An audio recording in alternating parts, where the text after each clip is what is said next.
Assalamualaikum warahmatullahi wabarakatuh. Bismillahirrahmanirrahim. Alhamdulillahi rabbil alamin. Wabihi nasta'inu ala umuri dunya waddin. Wassalatu wassalamu ala ashrafil anbiya'i wal mursalin. Sayyidina Muhammadin wa ala alihi wa sahbihi ajma'in. Allahumma faqihna fid din wa 'allimna at-ta'wil amma ba'du. Qala an-nazimu wasyarihu rahimahumallahu ta'ala wa nafa'ana bihima wa bi'ulumihima wa amaddana bi asrarihima wa bikum fid daraini amin. Bismillahirrahmanirrahim. Mari kita melanjutkan ngaji kitab Yudhahul Mubham, syarah atas kitab As-Sulam Al-Munawwarah. Summa qala, kemudian berkata siapa Nazim. Faslun fi jawazil ishtighali bihi, fasal di dalam kebolehan menyibukkan diri bihi dengan ilmu mantiq.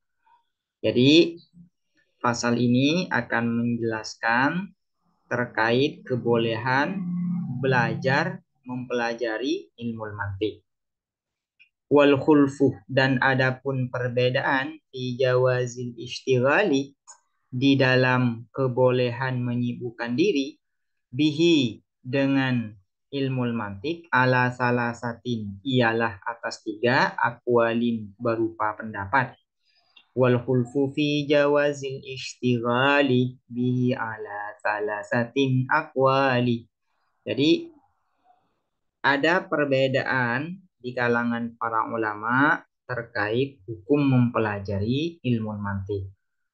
Nah, perbedaan pendapat ulama ini ada 3. Ada 3 pendapat. Fabnu Salahih, maka adapun Imam Ibnu Salah wan Nawawi dan Imam An-Nawawi harama, ialah mengharamkan keduanya, Ibnu Salah dan An-Nawawi. Menurut Imam Ibnu Salah dan Imam An-Nawawi, hukum mempelajari ilmu mantiq itu adalah haram. Wa qala qaumun yambaghi ayyu'lama. Wa qala, dan berkata qaumun, siapa satu kaum dari sekelompok ulama, yambaghi, sepatutnya ayyu'lama, apa diketahui apa ilmu mantiq. Sebagian ulama yang lain mengatakan bahwasanya ilmu mantiq itu sepatutnya dan seharusnya dipelajari dan diketahui. Wal qaulatul masyhuratus sahihah jawazuhu likamilil qarihah. Wal qaulatu, dan adapun pendapat al masyhuratu yang masyhur, yang populer, as-sahihah yang benar, jawazuhu ialah bolehnya al istighal likamilil qarihati, bagi orang yang sempurna akalnya, mumarisis sunnati, yang menekuni sunnah, hadis, wal kitabi, dan Al-Quran, liyah tadi, agar mendapatkan petunjuk siapa kamilil qariha bihi, dengan ilmu mantiq, ila sawabi, pada kebenaran. Dan pendapat yang ketiga, dan ini merupakan pendapat yang benar menurut Nazim, hukum mempelajari ilmu mantiq itu hukumnya adalah boleh.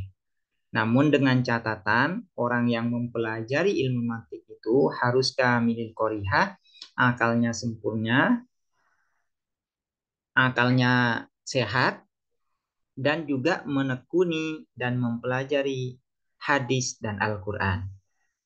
Kenapa boleh menurut Nazim? Liyah tadi bihi ila sawabi, agar dengan mempelajari ilmu mantiq itu orang tersebut bisa mencapai pada kebenaran, bisa mendapatkan petunjuk agar sampai pada kebenaran. Aku lu berkata, siapa aku? Ini syarih, yaitu Syekh Ad-Damanhuri. Zakarah, menyebutkan siapa Nazim, fi hadal fasli, di dalam fasal ini, yaitu fasal fi jawazil ishtighali bihi, hukmal ishtighali, menyebutkan terhadap hukum menyibukkan diri bi ilmil mantiqih dengan ilmu mantik. Likaunihi karena adanya hukmal istighal minal mabadil asyarati ialah sebagian dari dasar-dasar yang 10 allati yang bagi sepatutnya dikulli syari'in bagi setiap orang yang memulai fi ilmin di dalam suatu ilmu ayyakifa alaiha apa mengetahui siapa syari alaiha atas mabadiil asyarah liyakuna agar ada siapa syari ala basiratin ialah mengetahui dengan yakin fima di dalam sesuatu yash'u yang memulai siapa syari fihi di dalam ma wa qad istaufa dan sungguh telah menghimpun mabadi ahadal fanni terhadap prinsip-prinsip atau dasar-dasar disiplin ilmu ini yaitu disiplin ilmu mantik syaihu masyayihi syaikhina yaitu guru-guru kami ya, guru kami yaitu siapa? Sayyidi Sa'id Qaddurah yaitu Tuan Sayyid atau Sayyid Sa'id Qaddurah, Syekh Sa'id Qaddurah. Fi syarhi di dalam penjelasannya atau di dalam syarahnya Sa'id Qaddurah lihadal kitabi terhadap kitab ini. Kenapa nazim di dalam fasal ini menjelaskan hukum mempelajari ilmu mantik, yaitu karena hukum mempelajari ilmu mantik itu termasuk mabadi'il asyarah, termasuk 10 prinsip atau 10 dasar yang seharusnya diketahui bagi tolib, bagi para pelajar yang hendak memulai mempelajari suatu ilmu.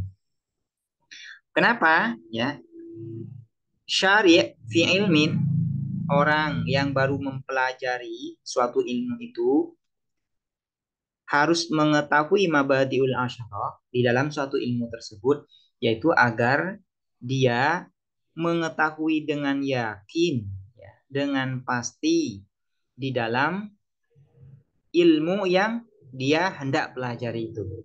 Fima yashrafi. Dan untuk mabadiul asyarah ilmu mantik telah dihimpun oleh Syekh Sa'id Qaddurah di dalam syarah beliau terhadap kitab As-Sulam Al-Munawwarah. Jadi Syekh Sa'id Qaddurah ini memiliki syarah terhadap kitab As-Sulam Al-Munawwarah. Dan Syekh Sa'id Qaddurah ini menyebutkan secara keseluruhan mabadi'ul asyarah fi fannil mantik terhadap 10 prinsip dasar di dalam ilmu mantik. Apa saja disebutkan oleh Syekh Sa'id Qaddurah. Faminha maka ialah sebagian dari mabadi'ul asyarah al-ismu ialah nama. Adapun nama, faminha maka ialah sebagian dari mabadi'ul asyarah al-ismu adapun nama. Waqad taqaddama dan telah berlalu anna hadzal ilma apa sesungguhnya apa ilmu ini yusamma ialah dinamai apa hadzal ilm al-mantiqah terhadap mantik wa yusamma dan dinamakan apa hadzal ilm mi'yarul ulum terhadap mi'yarul ulum wa ilmal mizani dan ilmal mizan. Jadi ilmu ini dinamakan ilmu mantik, juga disebut dengan mi'yarul ulum. Mi'yarul ulum ini adalah standar pengetahuan. Wa ilmal mizan dan juga disebut sebagai ilmu mizan, yaitu ilmu timbangan. Jadi ilmu mantik ini namanya banyak. Di antaranya adalah mi'yarul ulum, ilmu mizan, ra'isul ulum. Nah, ini ya. Ini banyak namanya. Cuman yang populer adalah al-mantik, yaitu ilmu mantik. Wa minha dan ialah sebagian dari mabadi'ul asyarah at-ta'rif adapun ta'rif definisi. Definisi dari ilmu mantik. Wa taqaddama dan telah lalu ta'rifu hadzal ilmi fi syarhi apa definisi ilmu ini fi syarhi di dalam syarah. Syarih telah menjelaskan terkait definisi ilmu mantik. yaitu qanunun taksimu mura'atuhu al-zihna anil khata' fil fikri. Ini adalah takrif dari ilmu mantik. Jadi ilmu mantik itu adalah qanunun taksimu mura'atuhu al-zihna anil khata'i fil fikri. Yaitu kaidah yang apabila kaidah ini dipatuhi, maka akan menjaga pikiran dari kesalahan di dalam berzikir. Ini adalah definisi dari ilmu mantik. Wa minha, dan ialah sebagian dari mabadiul asyarah an-nisbatu, adapun nisbah, hubungan ilmu mantik dengan ilmu yang lain. Wa taqaddamat, dan telah lalu apa an-nisbah fi qaulil matni, di dalam perkataan kitab matan, yaitu nisbatuhu. Nisbatuhu di dalam bait itu disebutkan bahwasanya ilmu mantik itu nisbatuhu kan nahwi lil lisan. Fayaqsimul afqara an ghayyil khata wa andaki kil fahmiyat syiful ghita. Itu lengkapnya seperti ini. Wa ba'du fal mantiqu lil janani nisbatuhu kan nahwi lil lisan. Wa minha, dan ialah sebagian dari mabadiul asyara al hukmu, adapun hukum. Wa dzakarahu, dan menyebutkan terhadap hukum al musannifu, siapa musannif, fi hadzal fasli, di dalam fasal ini. Hukum mempelajari ilmu mantik.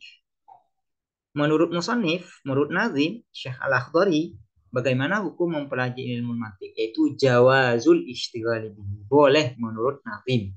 Menurut Syekh Al-Akhdari. Wa baqiyatul mabadi fi syarhil mazkur, dan adapun sisa dasar-dasar 10 yang lain fi syarhil mazkur, tidak ialah di dalam syarah yang disebutkan, yaitu disebutkan di dalam syarah Sa'id Qadurah, Syekh Sa'id Qadurah. Waktalafu, dan berbeda siapa para ulama fil istighali, di dalam menyibukkan diri bihi dengan ilmu mantik, ala salasati aqwalin, atas 3 pendapat. Jadi para ulama berbeda pendapat terkait mempelajari ilmu mantik. Ada 3 pendapat ulama. Al-awwalu, adapun yang pertama, al-man'u, ialah mencegah atau melarang. Wa bidzalika, dan dengan al-man'u tersebut, dengan mencegah tersebut, qala, berkata An-Nawawi, siapa Imam An-Nawawi, An-Nawawi, siapa Imam An-Nawawi, wa Ibnus Salahi, dan Ibnus Salah. Menurut Imam An-Nawawi dan Imam Ibnu Salah, mempelajari ilmu mantik ini tidak boleh, haram mempelajari ilmu mantik. Ini adalah pendapat yang pertama. Pendapat yang kedua, wasani, adapun yang kedua, al-jawazu, ialah boleh. Wa bidzalika, dan dengan al-jawaz tersebut, qala, berkata jamaatun, siapa sekelompok ulama. Minhum, ialah sebagian dari jamaah, al-Ghazali, adapun Imam Al-Ghazali. Jadi menurut Imam Al-Ghazali, mempelajari ilmu mantik itu secara mutlak hukumnya adalah boleh. Qailan, dengan berkata siapa Imam Al-Ghazali, man lam ya'rifu man, adapun siapa orang, lam ya'rifu, yang tidak mengetahui siapa manhu terhadap ilmu mantik, la thiqata, maka tidak ada apa kepercayaan bi ilmihi, dengan ilmunya man.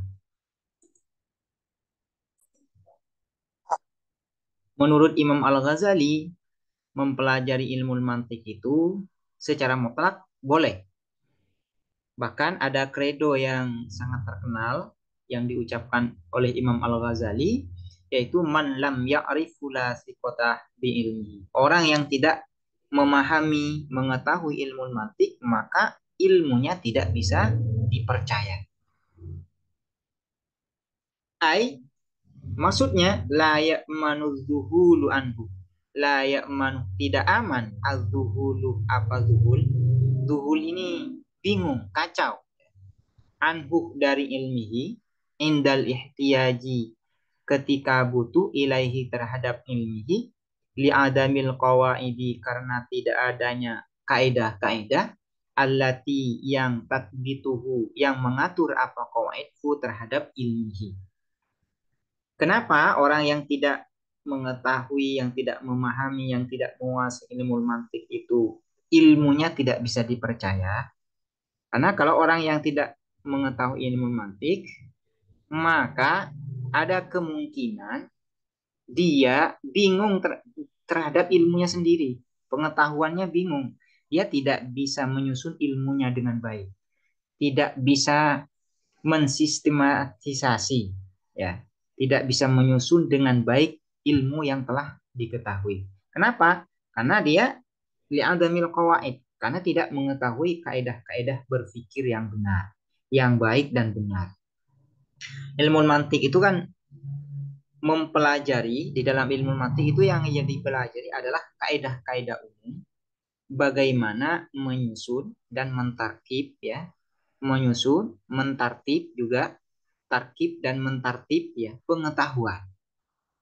Nah, orang yang tidak mempelajari ilmu mantik, maka dia tidak memiliki kaedah, tidak memiliki aturan, tidak mengetahui terhadap aturan bagaimana menyusun ilmu yang telah ada di dalam dirinya. Sehingga ketika menyampaikan ini akan kacau, akan bingung dia dengan ilmunya sendiri itu, dengan ilmu yang telah dia ketahui. Karena itu Imam Al-Ghazali mengatakan man lam ya'rifu la siqata bi ilmihi. Wasalisu dan adapun pendapat yang ketiga, wasalisu dan adapun yang ketiga, wa huwa adapun atalis al-masyhur sahihu ialah yang masyhur, as-sahihu yang benar. At-tafsilu ialah terperinci. Ini adalah menjadi khobar dari atalis. Fa in kana al-mustaghilu zakiyal qarihati, maka apabila ada al-mustaghilu siapa orang yang menyibukkan diri, zakiyal qarihati ialah cerdas akalnya, qawiyal fitnati kuat akalnya, mumarisan dan juga mumaris ini ya, mumarisan lil kitabi was sunnati, tekun, ya, menekuni lil kitabi terhadap Al-Qur'an was sunnati dan sunnah, jaza maka boleh lahu terhadap mustagil al istighalu apa menyibukkan diri bihi dengan ilmu mantik. Wa illa, wa ay wa illam yakunil mustaghilu dzakiyal qariha qawiyal fitnah marisan lil kitabi sunnah la yajuzu lahu istighalu bihi. Jadi pendapat yang ketiga ini yaitu ditafsil, ya, ditafsil. Apabila orang yang mempelajari ilmu mantik itu orangnya pintar, akalnya pintar, cerdas, menekuni Al-Quran dan hadis, maka boleh mempelajari ilmu mantik. Cuman apabila ya sebaliknya orangnya bodoh, ya, akalnya akalnya lemot lelet dan juga tidak mumaris, tidak menekuni, tidak mempelajari dengan baik Al-Quran dan hadis, maka tidak boleh mempelajari ilmu mantik.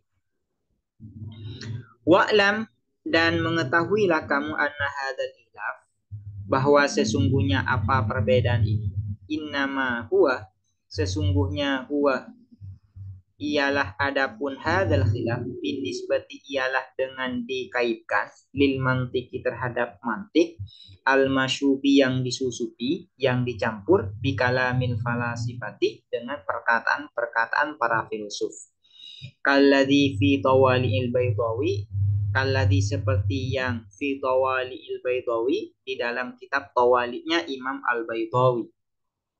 Jadi perbedaan pendapat yang di atas itu yaitu ilmu mantik yang bercampur dengan filsafat, ya, yang ada filsafatnya seperti di dalam kitab Tawali. Imam Al-Baydawi memiliki kitab namanya Tawali.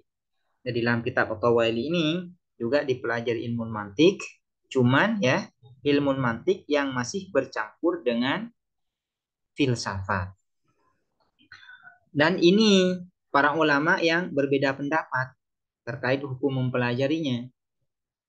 Ada sebagian yang secara mutlak mengatakan boleh seperti Imam Ghazali, Ada yang mengatakan tidak boleh seperti Imam Ibnu Salah dan Imam An-Nawawi, dan ada yang mengatakan ditafsir boleh bagi orang yang zakiyal qorihah, yaitu orang yang cerdas dan juga tekun mempelajari Al-Quran dan hadis, dan tidak boleh bagi yang sebaliknya.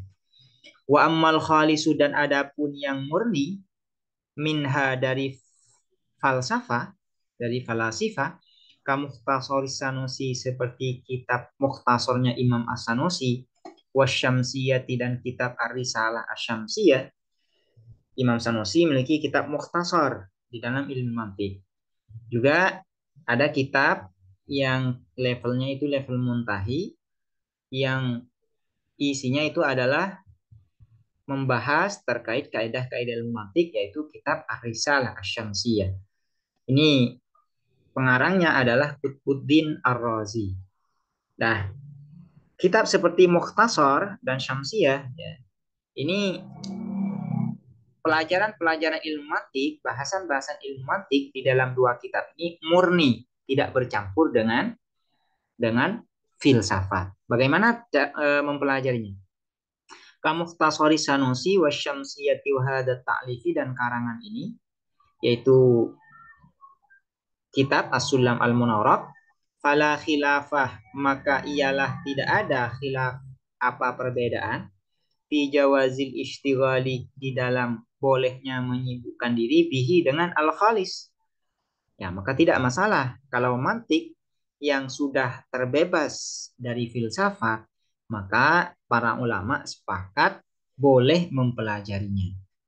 Bal, bahkan layak untuk tidak jauh ayakuna apa ada al istighalu, apa menyibukkan diri bihi dengan al khalis, fardhu kifayatin, ialah fardu kifayah, litawakkufi ma'rifati daf'i syubahi alaihi, karena bergantungnya mengetahui menolak syubhat-syubhat alaihi, atas al khalis, wa minal maklumi, dan ialah sebagian yang sudah diketahui, annal kiamah, adapun sesungguhnya menegakkan, bihi atau menangani, melaksanakan, melakukan, bihi dengan daf'i syubah, fardu kifayatin, ialah fardu kifayah. Jadi mempelajari ilmu mantik atau mempelajari kitab mantik yang sudah terbebas dari filsafat, maka tidak ada perbedaan di kalangan ulama mengenai kebolehan mempelajarinya. Boleh mempelajari kitab-kitab yang seperti ini. Bahkan bisa jadi mempelajari ilmu mantik yang sudah terbebas dari filsafat ini adalah fardu kifayah. Kenapa fardu kifayah? Karena untuk menolak syubhat, untuk menolak skeptis yang dilontarkan oleh sebagian orang, itu harus mengetahui ilmu mantik terlebih dahulu, untuk menolak, ya, untuk membantah pikiran-pikiran syubhat yang dilontarkan oleh sebagian orang, terutama yang berkaitan dengan akidah. Itu tidak akan bisa dilakukan kecuali dengan mengetahui ilmu mantik. Dengan mempelajari ilmu mantik, maka kita akan bisa membantah dengan tertib, dengan sistematis, ya, pikiran-pikiran syubhat yang dilontarkan oleh sebagian orang.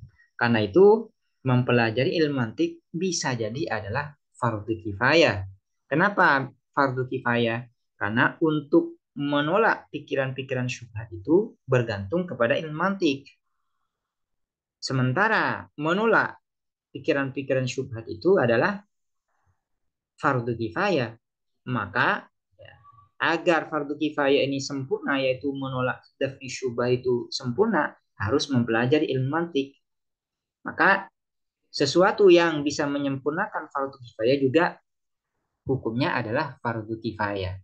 Ini mirip-mirip dengan kaidah mala yatimul wajibu illa bihi fahuwa wajibun. Cuman di sini seperti ini, mala yatimu fardu kifayatin illa bihi fahuwa fardu kifayatin. Kalau di apa ya? Kalau dimodifikasi sedikit seperti itu. Demikian. Semoga dapat dipahami dan bermanfaat. Assalamualaikum warahmatullahi wabarakatuh.